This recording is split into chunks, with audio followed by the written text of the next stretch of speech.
Jax. Come on. Place. Sit.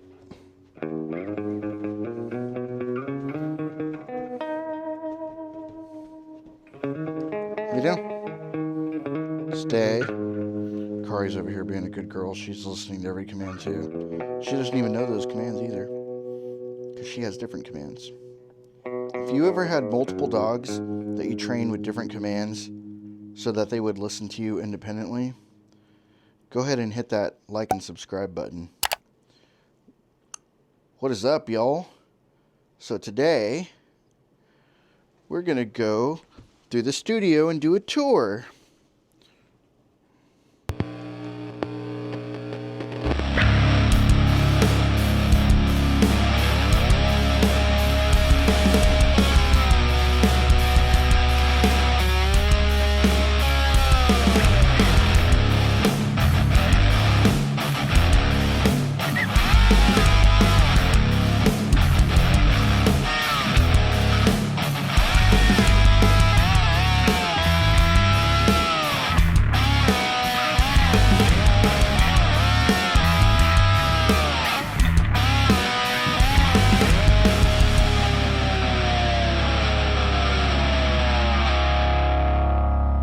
So, I guess to begin our tour, I'm going to start from over here. Hey guys, come on over here.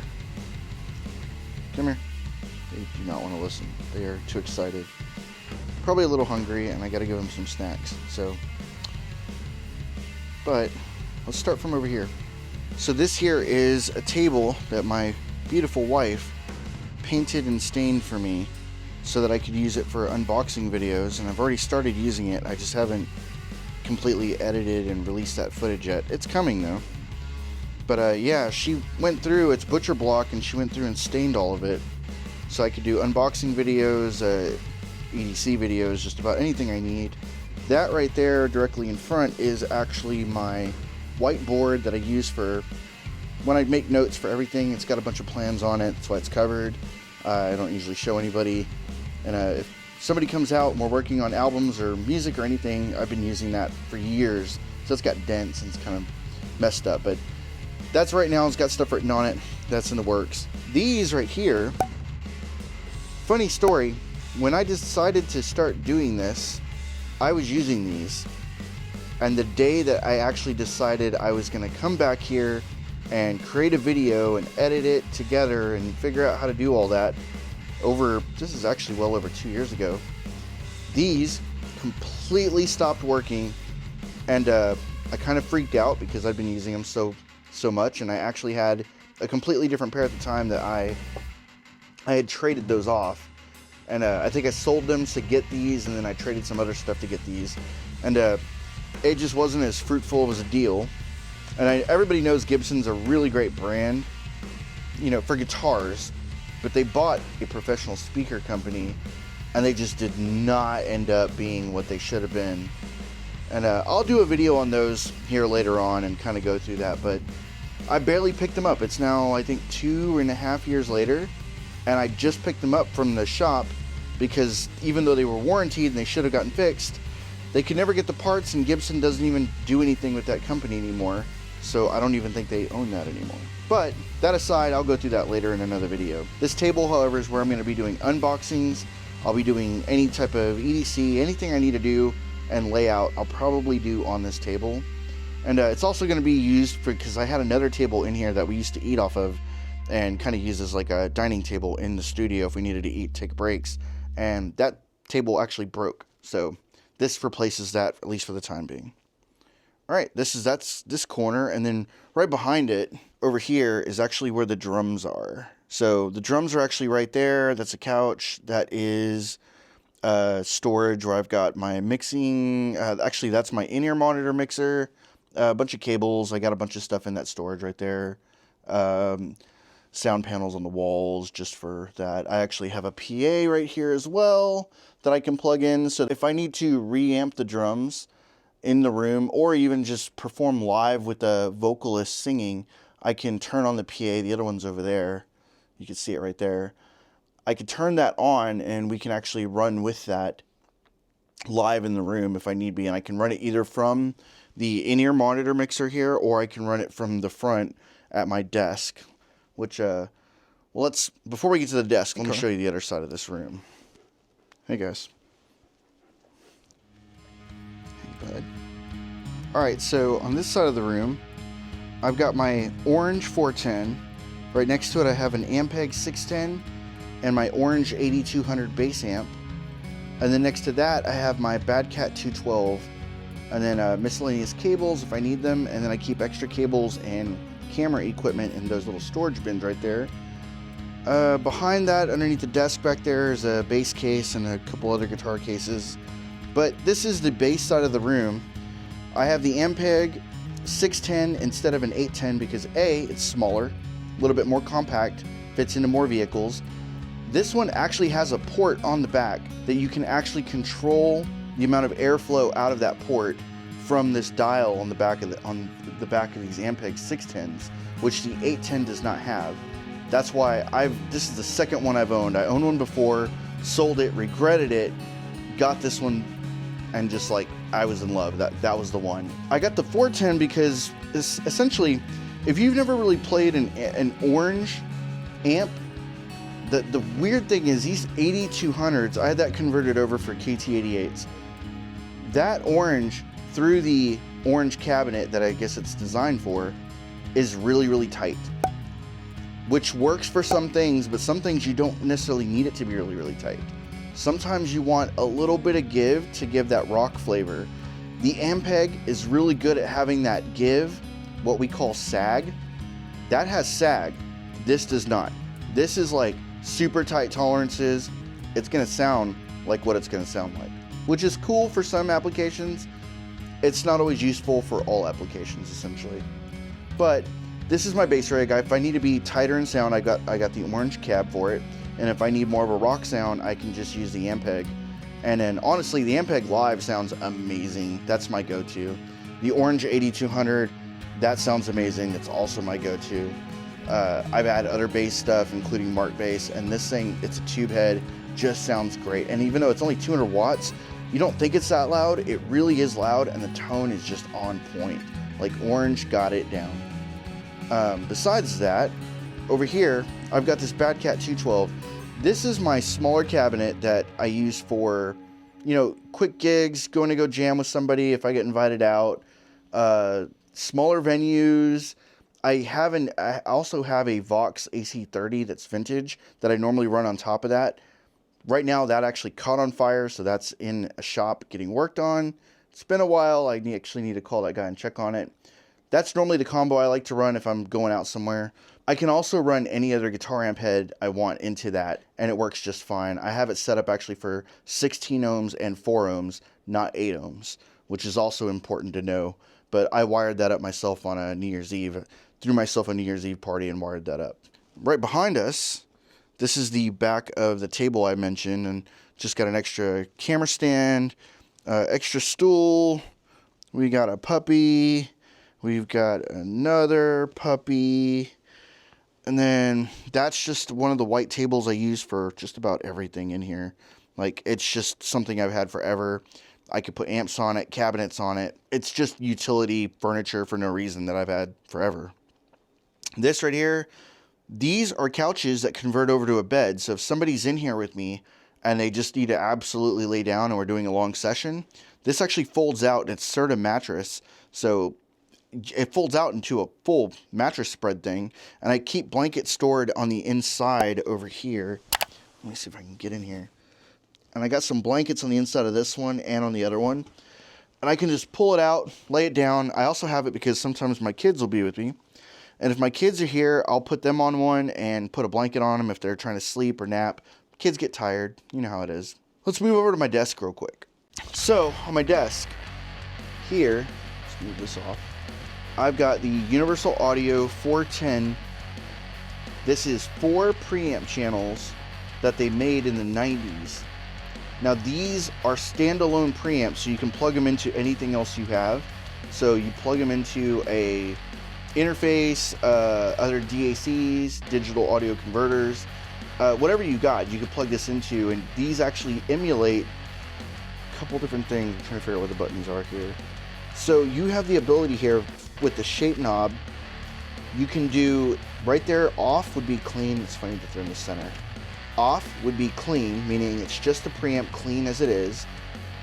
On number 1, I believe it gives an air to the EQ status that it goes through.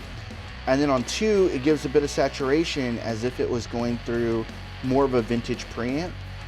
These things sound amazing. You can run them on drums, on guitars, on vocals, and every single one of them, if you run them in different, if you run them on the vintage mode versus the air mode versus the just a clean preamp, they all have their own unique flavor that they can add. These are absolutely great. I love running them on drums specifically, overheads, or even like kick drum with a little bit of saturation, snare with a little bit of saturation, or just overheads by themselves with the air. I mean, that combination alone, you can run 4 mics on drum kit. This sounds amazing. You can also go direct in if you needed to use one as a high input for high Z inputs, they're called. Move that out of the way. High Z input, so that you can plug your guitar or your bass directly in and use that as a way to go interface in. You can also, because this is routed via XLR outs on the back and they're line out, you can run these into other hardware equipment if you have actual compressors or EQs, Manley Vox box, etc. You can run this out directly into that. This is great. Down here below it, I have miscellaneous doodads and stuff. This is a great story. So underneath this, I have miscellaneous stuff I keep on the desk. Right here, a bunch of picks, GoPro attachments. This is a strap that I was drunk and got on Reverb, and for whatever reason, messaged the guy that had it, or actually it was a company, messaged them direct and told them, I'm drunk, I don't need this, here's how much I'm willing to pay for it. And apparently I bought it and they sent it to me and they thought it was funny, and I have a strap that I never installed on anything. I think I'm going to put this on one of my Les Pauls. Another strap I frequent between guitars, multi-tool that's really old, couple of miscellaneous cables. Over here I've got my slides, lighter for my cigars, backup hard drive, obviously I got my laptop and a dongle set up. My speakers up here, the speakers I have here are Kelly Audio LP6s. These replace the speakers I mentioned that were on my table. I got these in. These are amazing. The separation, if you don't listen to reference music on mixes, just meaning listen to music through your speakers and learn how it is, these are amazing at that. You're going to hear high quality definition that you've never heard in your life. This right here, my wife gave me this for Christmas one year. This is a reverb pedal. They did a custom collaboration between Old Blood Noise endeavors and Data Choir, and they ended up making this pedal, which what it does is it does a delay into a reverb, and you can change the direction with which you want that on here, and then on this end you can throw it in reverse temporarily or momentarily when you hit that button right there. That's what that does. This is amazing. I actually did some work on acoustic where I ran the acoustic through this to give it a texture, and it sounds almost like a synth in the background. Really great effect pedal. Alright, let's move on over. Laptop, external monitor. This right here is the GoPro that I use to record on my helmet. I've been taking footage off it that I'm editing. DT770 Pros. This is what I use for tracking and recording. I just plug them in. I also use in-ear monitors sometimes if I'm playing with a drummer in the room, because typically I'll still stand here at the desk. And this desk, by the way, I'll just bump over here real quick. This desk is actually your normal Home Depot desk. I built this myself, including I built these. I built these right here to hold rack gear, and then I installed them on this desk. This is just your normal, I think it's a 60-inch or 72-inch. And it's a standing desk, so you can crank it up and make it go up. Look how it's going. That's a bottle opener from a wedding. But you can crank this to make it go up so that you can stand instead of sitting at this desk.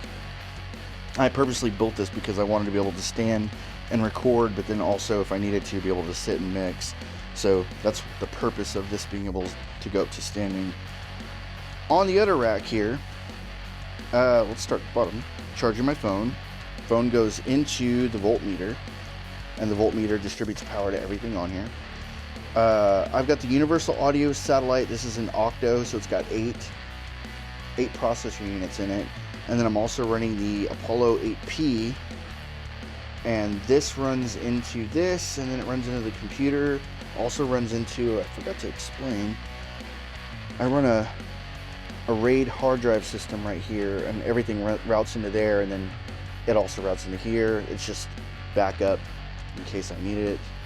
If we pan up, I've got another cigar lighter that looks like a motorcycle gas tank. That's cool, that my wife got me when she was out and about. Brimstone, Texas Balcones whiskey, delicious. This right here is the VFE Dragon. This is an overdrive pedal. If you don't really care for tube screamers, this is the pedal to get. It gives you a lot more control over everything. And I'll probably do a video on this at some point. Maybe I'll shoot it out with a tube screamer or something. But love that pedal. I'm just not using it right now. Those are just your standard, go to Walgreens or CVS, Eckerd's, and you get the little things you push in your ear so loud noises don't bother you, to protect your hearing. That's all those are. I got those everywhere because sometimes we just get really loud in here. Alpha Omega pedal by Dark Glass. I use this preamp a lot if I'm just demoing ideas. I've got it directly going into the back already. This with my orange 8200 sounds amazing. That for the tube tone, for that hit you in the gut punch, and then this for the grit is a really amazing combo. On the floor, I've got some pedals that I'm messing with, including a pedal that I have not shown yet that I'm still experimenting with. And then I also have it capable of running into my pedal board, which currently is right here. It's not actually hooked up, but if I need to, I can bounce from these pedals on the ground into there if I just wanted any of these. And I'll probably rebuild this, maybe make a video out of it. Y'all have seen this before.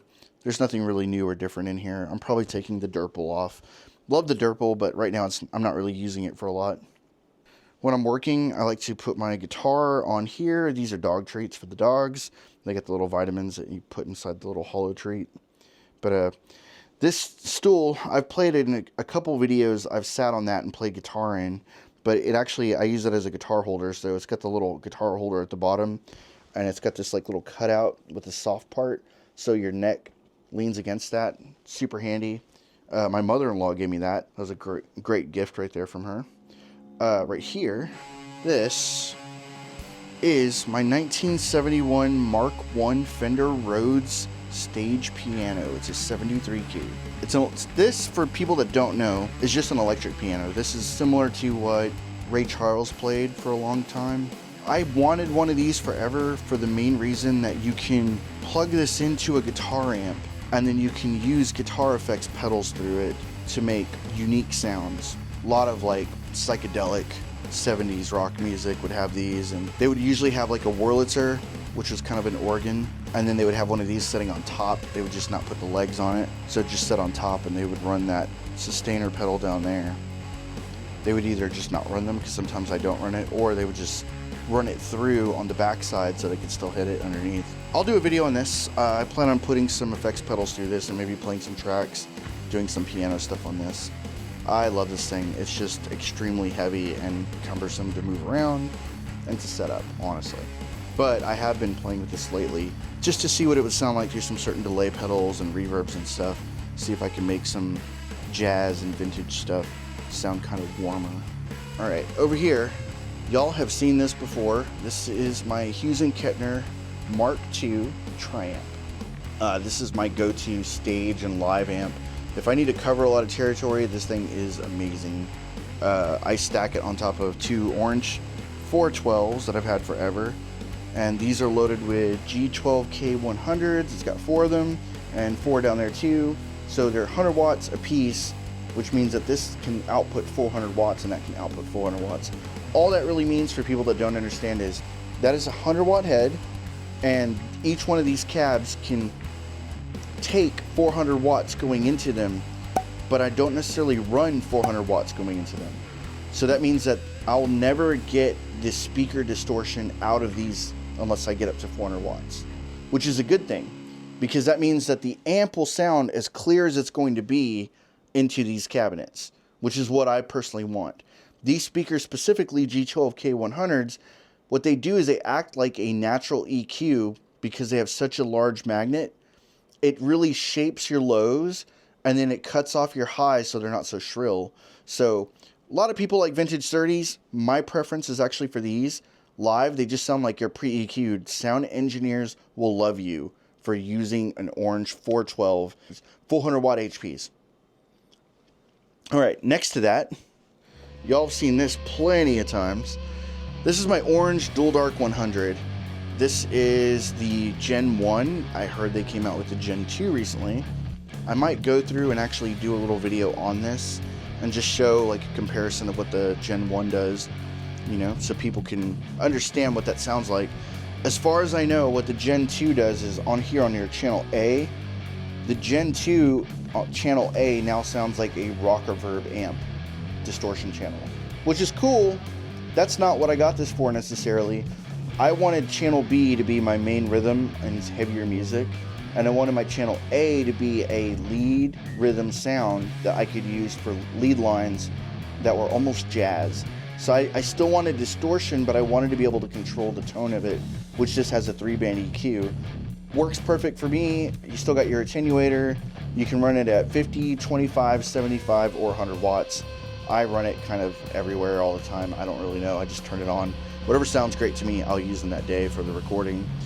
And then below that is my Marshall 810. This is a 1973 Marshall 810 original. Inside, the speakers are all Eminence RC10s, and they have more of a heavy mid push. These sound great, really great. I love these. Moving on over, we've got my guitar rack. Right now, I just have what I've been playing with lately that I need to restring, honestly. My bass, my Telecaster, and my Gibson 76 Les Paul Deluxe. And played these a little bit the other day. The strings are just absolutely dead. Beautiful guitar. I'm gonna restring that because I really do want to play that. All right, and move over. We've got my Gibson Skylark.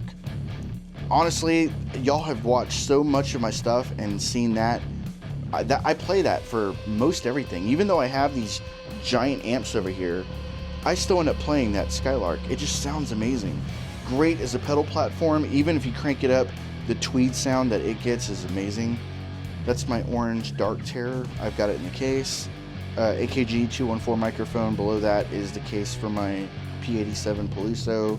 It's a U87 clone. Miscellaneous pedals on top. Some of my kids' toys right here. That's the studio fridge. We keep drinks and water in. This couch is actually my dog's couch. This couch was at my old studio, and I brought it here with me to this one, but I do have another couch that my wife is working on restoring for me that's leather, and it's vintage. 2 of them, actually.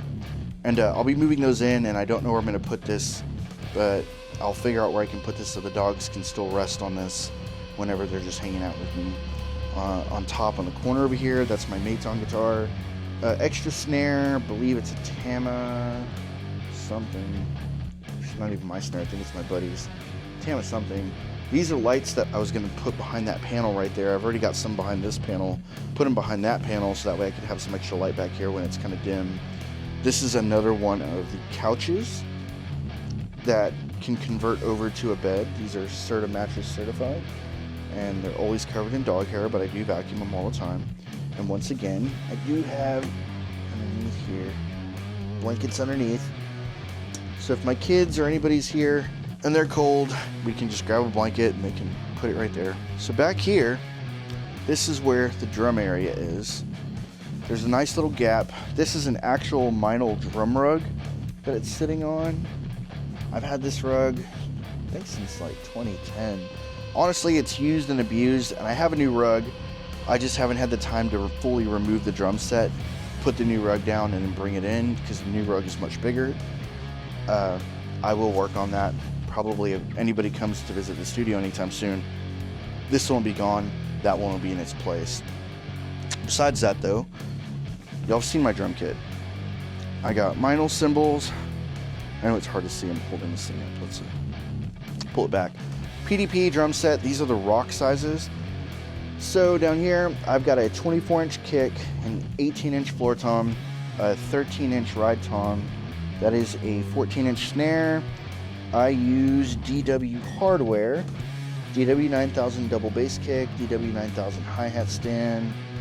I was going for a zebra theme, so that's why I have a pork pie throne.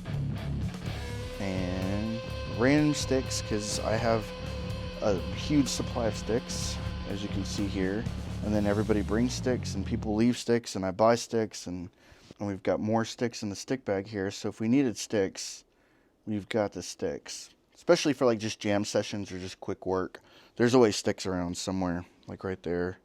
We got moon gels just to help dampen the sound. Not the mics on them, but I do keep the mic attachments here on them, just ready to go. We got a cowbell, play that southern rock, a little bit of country. And then behind here, we also still have the other PA speaker.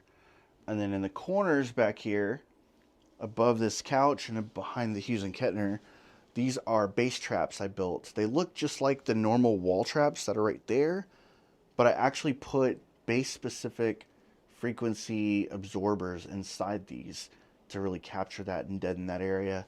And then I've thought about putting lights behind there to kind of accent, but I just haven't done it because I don't really shop for that. Behind the couch, I also keep an extra fan because sometimes it would get hot when we're really jamming hard. And then there's mic stands back there just so they're out of the way. And then y'all have seen the new AC in a video because I had the video in. That's a flag of one of my favorite bands, Every Time I Die. And then besides that, that's pretty much the studio. I've got more equipment and more things I'm bringing in. I just have to have the time to go do it. Thanks for watching. And if y'all have any questions about anything that I have or use, feel free to put it down in the comments and I'll answer it. If you're interested in coming to the studio, send me a message.